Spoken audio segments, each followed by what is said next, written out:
horny mo, Han? Pagdating sa akin, slave kita. You know I'm your boss.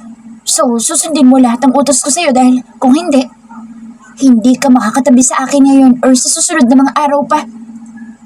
Shit, you know that you're my weakness, Han. Siyempre naman, kilalang kilala na kita, Han. So tara na, gusto ko nang kumain ng pandesal na gawa mo eh. Yaya ko sa kanya. Ngumiti lang ito at muli akong binuhat palabas ng kwarto. Nang makarating kami sa kitchen, nadat na namin si Manang kaya kaagad ito na pinalabas ni Dustin. Gusto niya raw masolo ko sa kusina. Ang harot talaga ng lalaking ito. Gagawa kami ng pandesal, hindi bibi. Bakit kailangan palabasin pa niya sila Manang? Kaagad ito lumapit sa pintuan at inilok. No, only you and me here in the kitchen. Let's start so we can finish it quickly. Lumapit siya sa akin, saka inamoy ang aking buhok. Hoy, gagawa tayo ng pandesal, hindi tayo gagawa ng baby. Ano ba yung ginagawa mo? Nakapikit na tanong ko sa kanya. Feel na feel niya kasing amoyin ang buhok ko. Sino nagsabing gagawa tayo ng baby? I just wanna smell your hair. I just wanted to tie it up. Napahiya yata ako nang sumulan niya ng talian ang buhok ko. Pinalupot niya ang buhok ko sa kanilagyan ng black hairnet. Nakahinga naman ako ng maluwag nang matapos ito. Kinuha ko mga kailangan namin para makagawa ng mainit na pandesal. Han, paano ba gawin to? Marunong ka ba? How would I know? You know, I'm not a baker, Han. Alam ko lang gumawa ng baby pero sa pandesal hindi mo ako maasahan dyan. Reklamo niya. Nilapitan niya ako at niyakap ang bewang ko. Nakatalikod ako sa kanya kaya damang-dama ko ang katigasan ng bagay niya sa aking likuran. Han, stop it. Nakikita mong gumagawa ako dito na... Hindi ko natapos ang pagrereklamo ko nang hinalikan niya ang bato ko. Pinagapang pa sa aking leeg. Han, para akong nawala ng boses dahil sa ginawa niya. Kagad niya akong pinaharap sa kanya at walang pahintulot mula sa akin na binuhat sakay pinatong sa stainless table. Han! Napatili ako dahil nakalatag roon ang wheat flour. What is it, Han? Tanong nito habang patuloy na inaangkin ang leeg ko hanggang sa gumapang ito sa aking panga. Naangkin niya na naman muli ang labi ko. Hindi na ako nakatanggi pa. Hindi na rin ako nakapagpigil pa. Kumawala ng tuluyan ang mahina kong ungol. Mas lalong napangisa ang lalaking ito. Hindi ko rin tuloy mapigilan ang hindi mapangiti sa kanya. Talaga bang pilyo itong asawa ko? Kahit dito sa mesa na puno ng harina, ipapatong pa niya ako. Itutuloy na puno ng harina ang damit ko. Pinigilan ko ang kamay niyang nagsimula ng hubarin ang damit ko. Are you sure you will do it here? Hindi ako makapaniwala sa kanya. Talagang hindi siya nagbibiro. Kahit saan kapag gusto niya, wala siyang pakaalam kung nasaan kami nakapwesto. Why not? It's just the two of us here. They already knew why the door was locked so they would never bother knocking on the door. Subukan lang nilang magulo. Tatanggalin ko sila sa bahay na ito. Ang yabang mo talaga. Tinula ko ng konti ang kanyang noo. He stopped and stared at me for a long time. A few moments later, he suddenly claimed my lips. I fought with his kisses. I put my arms around his neck while my thighs were wrapped around his waist. He stopped and stared at me again. Wala kang katulad, wife. Bulong niya sa kamuling sinunggaban ang aking labi. Namalayan ko na lang na hinuhubad niya na ang damit ko. Pakiramdam ko tuloy para akong isang espasol dahil napuno ng harina ang katawan ko. Nasa mainit na kaming tagpo nang sabay kaming napatingin sa pintuan nang biglang may narinig na katok mula doon. Shit! Hindi maipinta mukha ni Dustin ang lingunin ng pintuan. Kung sino man ito, I swear last day nila dito sa bahay. Inis na sabi niya sa kamuli akong sinunggaban. Ayaw paawat ng lalaking ito ngunit natigilan na naman siya na may sunod-sunod pa rin na mga katok mula sa pintuan. Shit! Ayaw pa nga nitong umalis sa ibabaw ko. Dustin, mag-ayos ka na. Tinula ko siya kaya napalis ito sa ibabaw ko. Napilitan na rin akong umalis sa ibabaw ng mesa. Inis na napakamot ito ng ulo. Pinasadahan niya muna ako ng tingin bago pulutin ang mga saplot ko. Wala na akong brought underwear dahil nga lumipad dito sa bintana at baka may nakakita na ng mga ito. Pagbihis ka muna bago ko bubuksan ng pintuan. Inis na utos niya sa akin. Hindi pa rin tumitigil ang mga katok sa pintuan. Pagkatapos ko magbihis ay inayos ko mga kalat. Nang makita niyang maayos na lahat, tinungo niya na ang pintuan at saka binuksan ito. Who's this fucking... Natigilan si Dustin nang mabuksan ang pintuan. Hi, Daddy! Magkasunod na pumasok si Danica at Daniel pagkatapos batiin ng daddy nila. Napangiti na lang ako dahil wala namang mapapaalis sa Dustin dito sa bahay dahil mga anak niya naman ang nanggulo sa kanya. Nagkibit balikat na lang ako. Mommy, I want water. Request ni Daniel. Me too, Mom. I want juice. Segunda naman ni Danica. Nakangiti kong tinignan si Dustin. Hindi na maipinta mukha nito na parang natalo sa kasino. Nakakunot ang noo habang himas-himas niya ito.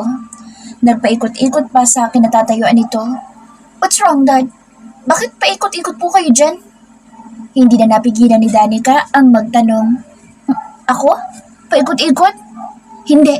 Iniisip ko lang kung saan kayo pinaglihin ng mommy niyo. Manang-mana kasi kayo sa mushroom. Bigla-bigla na lang sumusulpot. What? Nagugulo ang tanong ni Danica. Are you okay, Dad?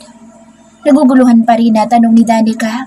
Hindi ko na talaga mapigilan ang aking pagtawa. Ako? Turo nito sa sarili. Of course, sweetie. I'm fine.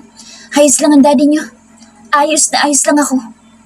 Sarcastic ang sagot ni Dustin saka nag-walk out. Nagkatinginan kaming tatlo.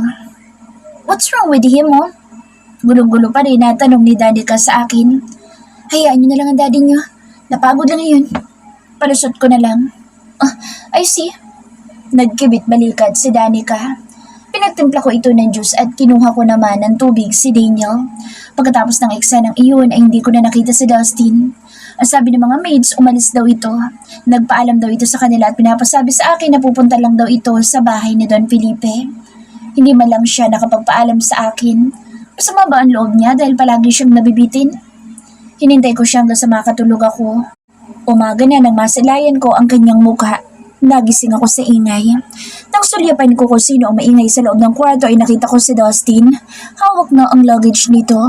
Kaagad ako napabalikwas. Han? Alis ka na? Yeah, my flight is 10:30. Sabay sulyap sa kanyang wristwatch. Pagkatapos nitong umupo sa kama, saka binigyan ako ng halik sa cheeks. Bakit hindi mo ba lang ako inisang kagabi nang makauwi ka? Humihikab na tanong ko sa kanya. Sinulipan ko ang wall clock.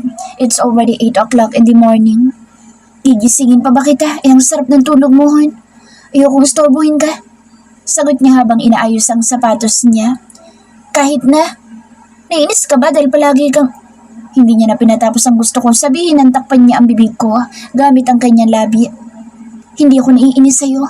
Ayaw lang talaga kitang istorbohin sa tulog mo kaya hindi na kita ginising. Hindi ako nagtatampo, okay? Napatango-tango na lamang ako. Ihatid sa airport. Present ako. Gusto mo ba? Muli niya akong hinalikan sa labi. Tumango-tango na naman ako. Tumayo ka na dahil mayami, aalis na tayo. Sabi niya kaya tumayo na rin ako para maligo. Napansin ko lang na malinis na ang kanyang mukha. Na wala na ang mumunting balbas sa baba niya. Nag-ahit nga kaagad ang loko. Pauwi pa lang kami nila Danica kasama din si Daniel galing sa airport. Ilang minuto pa lang nakalipas bago kami umalis sa airport ay namiss ko na kaagad si Dustin. Gusto ko nang hilahin ng araw para makauwi na siya. Ang daya-daya naman kasi ng nararamdaman ko. Akala ko hindi ko kaagad siya mamimiss kaya hindi ko siya pinigilan na umalis. Ako pa nga nagtulak sa kanya para pumayag sa utos ni Don Felipe. Mommy, ilang araw si Daddy sa US? 3 days lang naman. Uuwi din kaagad yun. Sagot ko kay Donnie. Nasa likuran sila at panay ang paglalaro nilang dalawa ni Daniel. Panay ang pangingiliti nito sa kapatid niya. Danny, huwag mo masyadong kilitiin ang kapatid mo. Saway ko. Sandali lang din ang pananahimik nila sa likuran. Kaagad din naman ulit nag-ingay. Napailing na lamang ako habang sinisilip sila sa salamin. Pagdating sa bahay ay mas lalo ko lang namiss ang asawa ko. Pagpasok pa lang sa pintuan ay naamoy ko ang gamit niyang perfume. Nag-iwan pa ng amoy kaya mas lalo ko patuloy itong namiss. Napabuntong hininga na lamang ako saka nagpatuloy sa paglalakad. Mommy, namimiss mo si Daddy no? Nakakagulat itong anak ko. Bigla-bigla na lang sumusulpot sa harapan ko. Sino naman ang hindi? Daddy niyo yun eh. Sagot ko dito. Sa nagdadalag ako ng anak. Pansin ko yung panay akong inaasar nito. Ako rin. Namiss ko kaagad si Dad mo. Niyakap niya ako. Ikaw bunso, namiss mo rin ba si Daddy? Tanong naman ito sa kapatid na abala kaagad sa mga laruan. Napalingon ito ngunit iling ang sagot. Aba, hindi mo namimiss si Daddy? Pangaasar na naman ni Danica sa kapatid niya. Kaagad itong kumala sa akin sa kanilapitan si Daniel. Ikaw ha, hindi mo pala namimiss si Daddy ha? Kinaliti na naman itong kapatid. Joke lang ate. Ayoko na po. Ayaw na. Habang kinikiliti ng ate niya ay panay ang pagrereklamo nito. Iniwan ko na muna sila sa sala at dumiretso ako sa taas sa kwarto para magbihis ng damit. Pagkatapos magbihis ay nagpahinga muna ako. Humiga ako sa kama at napapikit. Hindi ko na malayang nakaidlip na pala ako. Nagising na lamang ako sa ingay ng ringtone ng phone ko. Nang tingnan ko ang screen, nakita ko kaagad ang pangalan ng laking pinakamamahal ko. Nakangiti ko sinagot ang tawag niya at sobrang excited na marinig ang boses niya. Han! Sagot ko. Hey Han, bakit ang tagal mo sagutin? Tanong kaagad niya. Ilang minuto na ba siya tumatawag sa akin? Tulog ako kaya hindi ko kaagad nasagot ang tawag mo. Napagod ka ba sa biyahe? I've been dialing your number for almost 10 minutes. Sabi nito. Hindi ko akalaing 10 minutes na palang nag-ring ang phone ko. Ang sarap pala ng tulog ko. I'm sorry. Nandyan ka na ba? Nasa hotel na ako at nagpapahinga na rin. Dito na lang ako sa hotel magstay for 3 days. Hindi na ako uuwi sa bahay ni Pops. Mas gusto ko dito lang. Bakit naman? Ako lang naman mag-isa doon. Mas lalo lang kitang mamimiss. Napangiti ako sa sinabi niya. Miss na miss din naman kita. Sobra pa nga eh. Ilang araw pa lang na wala kay miss na kagad kita. Sagot ko sa kanya. Really, huh? Oo. Pakis nga. Hindi ko naman talaga mapigilan na mapangiti na lang dahil kahit sa linya ay napakapilyo pa rin ito. Paano naman kita mahahalikan, na Ber? Sungit-sungit talaga ng hon ko. Hindi mo ko namimiss, no? Sige na, kiss na kita. Oh, hindi umabot. Hirit pa nito. Isa pa. Yan, mahaba na yan kasing haba na ng pagmamahal ko sa'yo. Kala ko pa naman kasing haba ako. May kasamang tawa na sabi niya, Loko, mahaba ka ba? Mataba ka lang. Biro ko din naman sa kanya. At least napapasagaw ka tuwing pinapasok kita. Natatawang sabi nito. Pervert? Sabay ko. Pati ako'y natawa dahil totoo naman ang sinabi niya. Don't tell me you don't remember how many times you beg for more every time we make love. Natatawa pa rin na sabi nito sa kabilang linya. Tumigil ka na nga. Kahit ba naman dito sa ko, ganyan pa rin mga naiisip mo. Huwag mong hayaang puntahan pa kita dyan. Namimiss pa naman kita. Biro ko sa kanya. Really? Susunod ka dito, hon? Talagang seneryoso niya sinabi ko. Nagbibiro lang. Hindi ko pwedeng iwan sila Danica at Daniel. Iwan mo muna sila sa mansyon. Sumunod ka na dito. Miss na agad kita. Sabi pa nito. Magtiis ka muna kasi ako magtitiis din. 3 araw lang naman. Hindi ka na ba makatiis? Hindi na ba makatiis yung batlog mo? Pagbibiro ko Biruan lang kami ng biruan sa pag-uusap namin sa linya. Anong gusto mo pag-uwi ko? Narinig ko ang paghinga niya na malalim. Only you, hon. Mayakap lang kita at mahalikan. Ayos na ako dun. Wala akong ibang kailangan o hinihintay sa pagbabalik mo kundi ikaw lang. Ibang-iba na talaga ang misis ko. Noon lang pinagtutulakan mo ako sa buhay mo tapos ngayon, mahal mo na ako. I love you, hon. Tila pabulong niya sa akin. I love you so much. Napanguso pa ako sa screen ng phone ko. Kailan mo pala imimit yung babaeng si Grace? Putol niya sa tanong ko. Nakalimutan ko yung name niya. Grace pala. Maganda ba siya, hon? Hindi ko tuloy na iwasan na magtanong. Baka lang kasi nakita na siya ni Dustin. Ilang segundo itong nanahimik saka tumikhim. Sa picture, maganda siya. Sexy at... naman. Hindi ko pinatapos ang pagdadescribe niya. Bakit? Nagtatanong ka, sinasagot ko lang naman, hon. Para kasing hangang-hanga ka sa kanya habang dinidescribe mo siya. May pagtatampo na sabi ko. Don't worry, hon. Kahit maganda, sexy at maputi pa siya, walang makatatalo sa'yo. Para sa akin, ikaw lang pinakamaganda sa paningin ko. Sinungaling? Kasasabi mo lang na maganda siya. Oh, did he say that? Natatawang sabi nito. Halika nga dito at babatukan kita. Pagkatapos ng conversation na iyon ay nagpaalam na rin naman na ito na i-end na ang call dahil maliligo daw muna siya. Day 1. Nagising akong hinahanap-hanap ang asawa ko. Niyakap ko na lang ang una niya dahil miss na miss ko na siyang yakapin. Napapikit ako dahil iniisip kong obs niya yung hinahawakan ko. Bakit ba miss na miss kita? Sana pala hindi na lang kita pinaalis. Tumayo na ako para maligo ngunit laking gulat ko nang biglang may magsalita sa ilalim ng kama. Sinilip ko yun at nakita ko nga ang bunso ko. Napahimas ako sa noo. Bakit pa nga ba ako magugulat? Sanay na akong natutulog ang batang ito sa ilalim ng kama. Pero kagabi hindi ko napansin na pumasok ito sa kwarto. Siguro nag-sleepwalk na naman ang batang ito. Daniel, tawag ko. Lumabas ito sa ilalim ng kama na kinukusot-kusot ang mga mata. Mukhang inaantok pa. Umakyat ka sa kama at doon ka matulog. Utos ko dito kaya umakyat naman ito habang nakapikit na ang mga mata. Napailing na lang ako dahil tulog din kaagad dito. Iniwan ko muna at pumunta sa banyo para maligo. Pagkatapos ko mabihis ay bumaba na muna ako. Natanaw ko sila Manang. Seryosong nakatutok ang mga paningin sa screen ng malaking TV sa living area. Manang, anong meron? Ma'am, kayo po pala. Panoorin niyo po ang balita. Turon to sa screen kaya naman kaagad na ibaling ang paningin ko doon. May bagyo? Sambit ko. Opo ma'am. Sa US? Halos hindi ako makapaniwala. Bakit ngayon pa kung kailan nandoon sa Dustin? Dali-dali na naman ako umalis at tumakyat sa itaas para puntahan sa kwarto ang aking phone. Dali-dali kong tinawagan si Dustin. Ilang beses itong nag-ring bago sumagot. Hon? Hey Hon, bakit parang ayos ka lang ba dyan? Tanong ko kaagad dito. Don't worry about me Hon, I'm fine here. Siguro, napanood mo na sa news. Bagyo lang yan. Ako, mahal kita. Nagawa pang magbiro. Napangiti ako pero kaagad din namang napawi. Nagbibiro ka pa talaga? Bakit naman hindi? Safe na safe ako dito sa hotel, hon.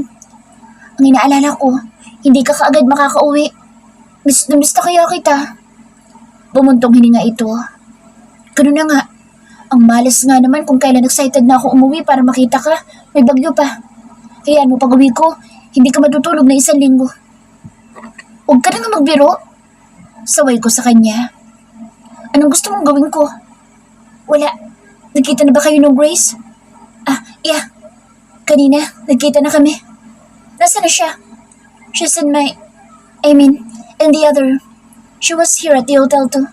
Dito na siya nagpapalipas ng ilang gabi bago ang flight namin. Nasa kabilang room lang? Malapit ba sa room mo? Bigla naman akong naging mapagtanong na asawa. Sino ba naman ang hindi? Maganda yung babae at asawa ko ang kasama niya. Sinong hindi mababaliw sa kakaisip? Bigla siyang natawa sa kabilang linya. Why, hon? Don't say you're jealous on her. Hindi Hindi ko pa nga siya nakikita. Bakit ba ako magsaselos? Alam ko naman na mas maganda ako dun, no? Pas nagsisinungalin ako. Ngayon pa lang nagsiselos na ako. Yeah, you're right, hon. You will always remember that you're the only one who is beautiful in my eyes. So don't think about anything else because I will never exchange my wife just because of a long distance. Dustin's POV. Nagsinungalin ako. Bakit nga ba ako nagsinungalin? Matagal ko nang kilala si Grace. Magkababata kaming dalawa. Isa pa nagkaroon kami ng relasyon ngunit 1 buwan lang tinagal. Kaya siguro sinadya ni Pops na ako ang susundo kay Grace dahil alam nito kung gaano kami ka-close noon ni Grace. Pero hindi nito alam na nagkaroon kami ng relasyon. Madali lang namang sabihin kay Irish na kababata ako sa Grace pero hindi ko nasabi. What's wrong with me? Para ako na rin niloko ang asawa ko. Nagsisinungalin ako sa kanya. 2 beses ako nagsinungalin sa kanya. Una, sinabi ko sa kanyang nakita ko lang si Grace sa picture. Pangalawa, sinabi kong magkaiba kami ng room pero ang totoo ay nasa room ko si Grace.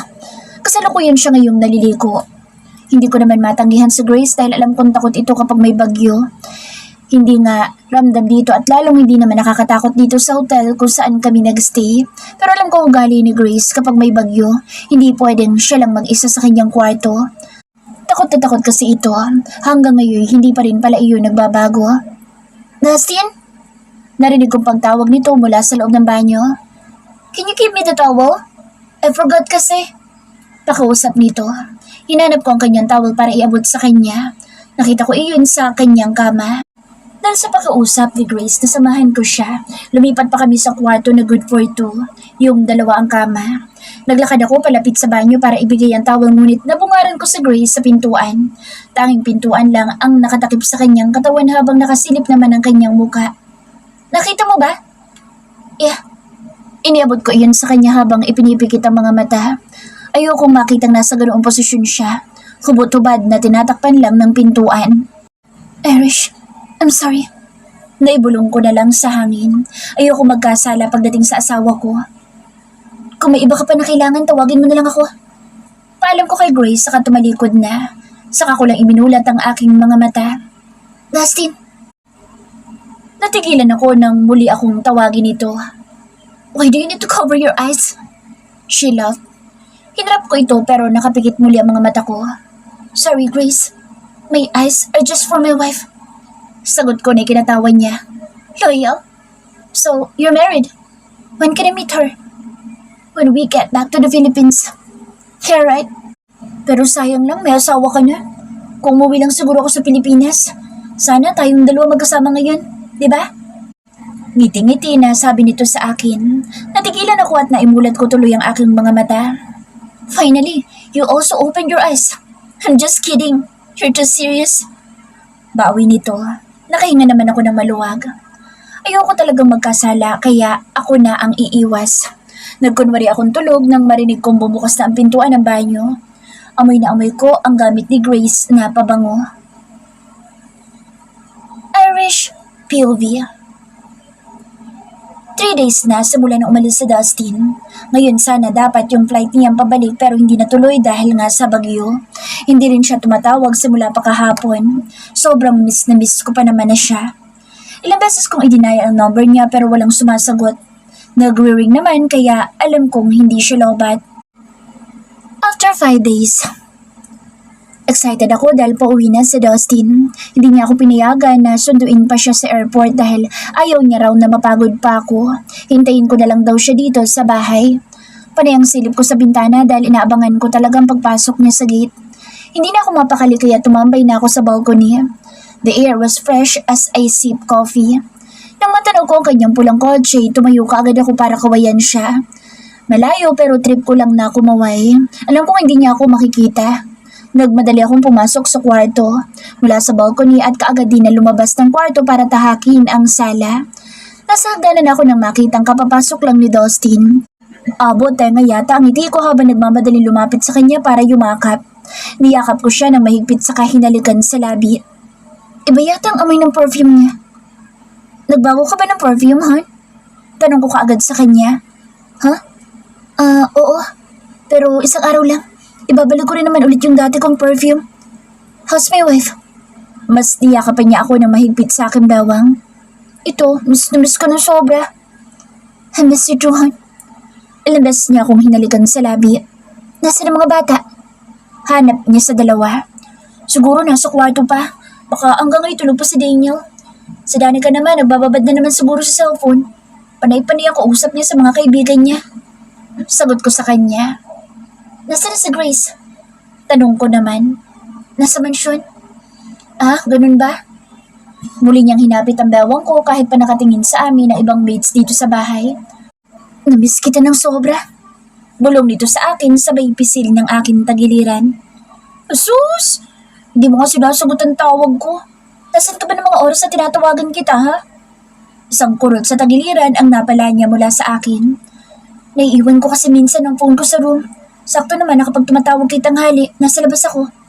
Sagot nito kaya hinayaan ko na lang. Nabigla na lang ako nang umangat ang mga paa ko sa sahig. Binuhat niya na naman pala ako at dinala sa kwarto namin. Agad niya ako tinapon sa malambot naming kama. Namiss ko yung kwarto natin. Sambit niya. Sinamaan ko siya ng tingin. Room lang ba natin ang namiss mo? Of course, especially my wife. He immediately kissed me on my neck. Panay naman ang paghagikik ko dahil sa nakikiliti ako. Dustin, nakakakiliti dyan. Reklamo ko habang natatawa pa rin. Narinig ko na lang ang pagpunit niya sa damit ko. Pinunit mo yung damit ko. Reklamo ko na naman sa kanya. That's just a dress. I can buy you a lot. Sagot niya saka patuloy ang pagpunit niya. Maging ang pang ibaba ko sa plot, pinunit niya rin. Hindi naman siya sabik sa lagay na yan. Natira na lamang ang underwear ko. Pupunitin niya na rin sana iyon na biglang tumunog ang kanyang phone. Hindi niya ito pinansin pero patuloy pa rin ang pag-ring nito. Dustin yung phone mo. Napailing siyang umalis sa ibabaw ko. Damn. Inis na tumayo sa kanilapitan ng phone niya sa table na kanina lang ay inihagis niya roon. Akala ko'y sasagatin niya ito pero hindi. Nireject niya ang call. Lalapit na naman sana siya sa akin nang bigla na naman tumunog ang phone niya. Shit! Inis na baling niya sa kanyang phone. Sagutin mo na lang muna, baka importante. Okay. Kunot na kunot ang noon niya na nilapitan muli ang phone. Sinagot niya ito pero naglakad patungo sa balcony. Hinintay ko siya ng ilang minuto pero hindi pa siya bumabalik hanggang sa makatulog na ako.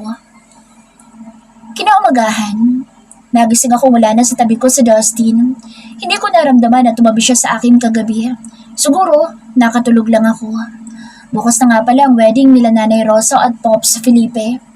Tumayo ako para maligo at baka nasa ibaba si Dustin ngunit pagbaba ko, pagkatapos kong maligo ay wala siya. Nakita niyo ba ang daddy niyo? Tanong ko sa dalawa na nasa sala, nanonood. Hindi mommy eh. Sagot ni Danica. Umalis na ba siya? Tanong ko na lang sa sarili. Umakyat na lang ulit ako para kunin ang phone ko para tawagan siya. Ilang beses nag-ring ang phone niya, sa kanya ito sinagot. Hey hon, sagot niya. Nasaan ka? I'm here in my office. Maaga nga pala akong pumasok. Hindi na kita kinising dahil ang sarap ng tulog mo. Hindi na rin tuloy ako nakapagpaalam sa'yo. Sagot nito. Okay lang. Gusto mo ba napuntahan kita dyan? No. I mean, wag na han. Masyado akong busy sa araw na ito. Ginagawa ko na lahat ng dapat kong gawin sa araw na to. Remember, wedding ni Pops bukas? Oo nga pala. Sige, hindi na nga lang. May susod ka na ba for tomorrow? Tanong niya sa akin. Wala pa nga eh. Lumabas na lang kayo ng mga bata. Nandiyan naman si Manong Ernie. Ang tinutukoy niya ay ang aming Fabula driver. Huminga ako ng malalim saka nagsalita. Ikaw ba may isusuot ka na? Huwag mo na ako intindihin. Marami ako susuotin. Hindi ko na lamang siya kinulit pa. Binaba ko na ang phone pagkatapos ko magpaalam dito. Niyaya ko ang dalawa na umalis. Masaya-masaya naman ang mga ito dahil nga sa sinabi kong bibili kami ng kanilang maisusuot para sa kasal ng kanilang lolo bukas. Hindi na kasi mahahabol pa kapag nagpasukat kami ngayon ng maisusuot para bukas. 1 week kasi bago pa ito matapos kaya kailangan na lang namin na bumili. Dustin's POV. Bakit hindi mo pinayagan na pumunta dito ang asawa mo? Malambing na boses ni Grace ang narinig ko pagkatapos ko maibaba ang phone ko. Bakit nga ba? Tinanggihan ko ang presenta ni Irish na pupuntahan niya ako rito. Ayaw mo bang magkita kami? Mas lumapit pa sa akin sa Grace habang ang mga kamay nito ay nasa aking mga hita. Grace, stop it. May asawa at mga anak na ako. Ano bang ginagawa mo dito? Sabay ko sa kanya. Simula kasi nasa hotel pa lang kami ay panay na ang pakita niya sa akin ng ganitong aksyon pero hindi ko na lang pinapansin. Wala lang. Inadalaw ka. Masama bang dalawin ang kababata ko? Isa pa, bakit hindi mo pinapunta ang asawa mo dito? Ayaw mo magkita kaming dalawa? Gusto ko siyang makita. Ayoko lang talaga na mag-isip siya na masama tungkol sa atin. Bakit? Wala naman tayong ginagawa na masama. Mas lalong gumapang ang kamay nito sa pagitan ng aking mga hita. Hinawakan ko kaagad ang kamay niya para alisin iyon doon. Grace, kahit na anong gawin mo hindi kita papatulan. Talaga? Bakit parang naglilihim ka na sa asawa mo? Bakit parang pakiramdam ko? Gusto mo mga haplos ko? Nagkukulang na ba ang asawa mo sa'yo, di? Pupunin ko. Napalunok ako na bigla itong tumayo para maglakad palapit sa akin. Hinubad nito ang strap ng suot niyang dress. Nang makalapit ito ay kaagad siyang umupo sa mga hita ko. Di, paliligayahin kita. Trust me, no one will know it. Hinalikan niya ako sa labi. Hindi kaagad ako nakagalaw ngunit kaagad ko rin itong naitulak. Bumagsak ito sa saig. Ouch! Napaigig ito. Huwag mo na ulit itong uulitin, Grace. Napatayo ako at dinuro ko siya. Sinundo kita sa US dahil utos ni Pops, pero hindi ibig sabihin na gusto ko na ang ginagawa mo. Kung ano man ang meron tayo noon, wala na iyon. I love my wife and I will never cheat on her even if you undress in front of me. Hindi kita papatulan. Mahal na mahal ko ang asawa ko at mga anak ko, kaya hindi ko ipagpapalit iyon sa maikling kaligayahan lang. Ngayon, umalis ka na sa office ko habang iniisip ko pa na kababata kita. Irish POV. I'm so happy for you, Nanay Rosa. Hinalagan ko ang kamay nito dahil sa sobrang tuwa. Kasal nila ngayon ni Don Felipe at yung pakiramdam ko parang ako yung ikakasal sa sobrang saya. Masyado yata akong masaya para kay Nanay Rosa. Sino ba naman ang hindi? Ilang taon siyang nakasama ko at masasabi kong kahit hindi ko siya kaano-ano at kahit hindi ko siya noon nasasahuran ng maayos, ay nagpaiwan pa rin siya sa akin. Hindi siya umalis. Hindi niya kami iniwan, inalagaan at sinamahan niya kami noon ni Danica. Kaya sino ba naman ang hindi matutuwa para sa kaligayahan niya?